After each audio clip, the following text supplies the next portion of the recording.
সম্মানিত ভিউয়ার্স, আসসালামু আলাইকুম। তো আপনারা যে যেখান থেকে বসে আমাদের মাছের ভিডিওটি দেখছেন, আশা করি সকলেই ভালো ও সুস্থ আছেন।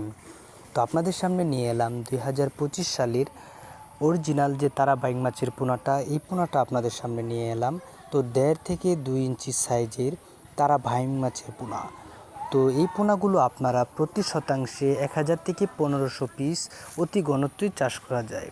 তো প্রাকৃতিক খাবারে এই মাছের পোনাগুলো চাষ করা যায় এবং অন্য কাপ জাতীয় মাছের সাথে এই পোনাগুলো চাষ করা যায় এবং রুই, কাতল এবং ক্যাটফিশ জাতীয় যে মাছের পোনা রয়েছে, যেমন মনোসেক্স তেলাপিয়া, থাই পাঙ্গাস, শিং, মাগুর, এগুলোর সাথে আপনারাও এই মাছের পোনাগুলো চাষ করতে পারবেন। তো সম্মানিত ভিউয়ার্স, তো এই মাছের পোনার গ্রোথ কেমন তা বিস্তারিত জানতে আমাদের স্ক্রিনে দেওয়া নাম্বারটিতে অবশ্যই কল করবেন। মাছ চাষ সম্পর্কে সকল তথ্য ও পরামর্শ জানতে আমাদের স্ক্রিনে দেওয়া নাম্বারটিতে কল দিয়ে বিস্তারিত জেনে নেবেন। তো ভিডিওটি ভালো লাগলে আমাদের চ্যানেলটিকে সাবস্ক্রাইব করে দিবেন, লাইক কমেন্ট শেয়ার করে দিবেন। আরও নিত্য নতুন ভিডিও পেতে ধন্যবাদ।